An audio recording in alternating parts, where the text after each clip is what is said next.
ఇంక్లాబ్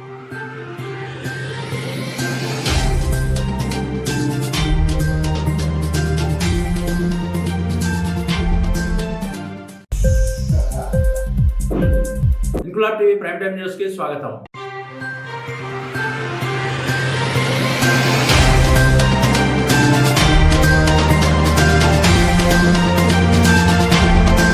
యాదాద్రి భువనగిరి జిల్లా భువనగిరిలో రాష్ట్ర ప్రభుత్వ దిష్టి బొమ్మ దహనం చేసిన ఏబీవీపీ భువనగిరి శాఖ. ఈ కార్యక్రమంలో ఏబీవీపీ రాష్ట్ర కార్యదర్శి చింతకాల ఝాన్సీ మాట్లాడుతూ ప్రభుత్వాలు మారుతున్నా ఆడబిడ్డలపై జరిగే అఘాయిత్యాలు ఆగడం లేదని అన్నారు. యాదాద్రి భువనగిరి జిల్లా కేంద్రంలోని ఎస్సీ బాలికల సంక్షేమ వసతి గృహంలో ఒకే గదిలో ఉంటున్న 10వ తరగతి విద్యార్థుల్లో భవ్యశ్రీ వైష్ణవి శనివారం రాత్రి ఉరివేసుకుని ఆత్మహత్యకు పాల్పడ్డారని, వీరి బలవన్మరణానికి కారణమైనటువంటి వార్డెన్ ని సస్పెండ్ చేయాలని, మరో నిందితుడు ఆటో డ్రైవర్ ఆంజనేయులని అదుపులోకి తీసుకుని చట్టపరమైన శిక్ష వేయాలని డిమాండ్ చేశారు. ఘటన జరిగి 3 రోజులు గడుస్తున్నా ఇంతవరకు రాష్ట్ర ప్రభుత్వం స్పందించకపోవడం సిగ్గుచేటని అన్నారు. బాధిత కుటుంబాలకు న్యాయం జరిగే వరకు ఏబీవీపీ ఉద్యమం ఆపదని హెచ్చరించారు. ఈ కార్యక్రమంలో ఏబీవీ రాష్ట్ర హాస్టల్ కన్వీనర్ రంజిత్, నల్గొండ విభాగ్ కన్వీనర్ సుర్వి మణికంఠ, జిల్లా కన్వీనర్ బుచ్చిబాబు, దీపిక, సాయిరామ్, సాయి కిరణ్, శివ, నితిన్, సాయి కుమార్, సిద్ధు, ప్రణయ్ తదితరులు పాల్గొన్నారు.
ఇంక్లాబ్ టీవీ వీడియోలు మీకు నచ్చినట్లయితే లైక్ చేయండి, షేర్ చేయండి, కమెంట్ చేయడం మర్చిపోకండి. సబ్స్క్రైబ్ చేయని వాళ్ళు వెంటనే సబ్స్క్రైబ్ చేసుకోండి. మా వీడియోలు మీరు వెంటనే చూడాలనుకుంటే కింద ఉన్న గంట సింబల్ని గట్టిగా కొట్టండి.